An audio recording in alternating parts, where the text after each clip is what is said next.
नागपूर शहरामध्ये मागच्या काही कालावधीमध्ये ज्या वृद्ध महिला किंवा मजुरी करून घराकडे जाणाऱ्या महिला यांना टार्गेट करून त्यांना एक नोटाचं माझ्याकडे पैशाचं बंडल आहे ते मोजण्याचा बहाणा करणे आणि त्या महिलेला विश्वासात घेऊन तिच्या अंगावरचे दागिने काढून घेण्याचे प्रकार घडल्यामुळे वेगवेगळ्या पोलीस स्टेशनला अशा संबंधाने फसवणूक आणि चोरीचे गुन्हे दाखल होते.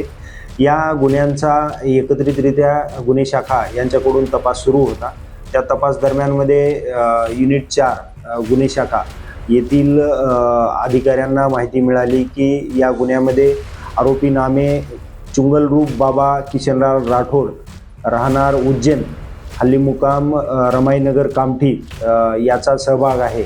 यावरून नमूद आरोपीचा शोध घेतला आणि त्याला विचारपूस केली असता त्याच्याकडून पोलीस स्टेशन सीताबर्डी, तहसील पाचपावली, वाडी आणि सक्करदरा या पोलीस स्टेशनला दाखल असलेले एकूण 6 गुन्हे उघडकीस आलेले आहेत.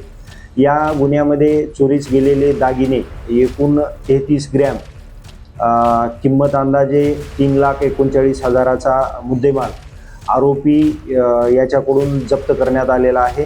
नमूद गुन्ह्यामध्ये आरोपीसोबत त्याचा एक साथीदार असल्याचे पण निष्पन्न झालेले आहे. त्या साथीदाराचा शोध सध्या सुरू आहे.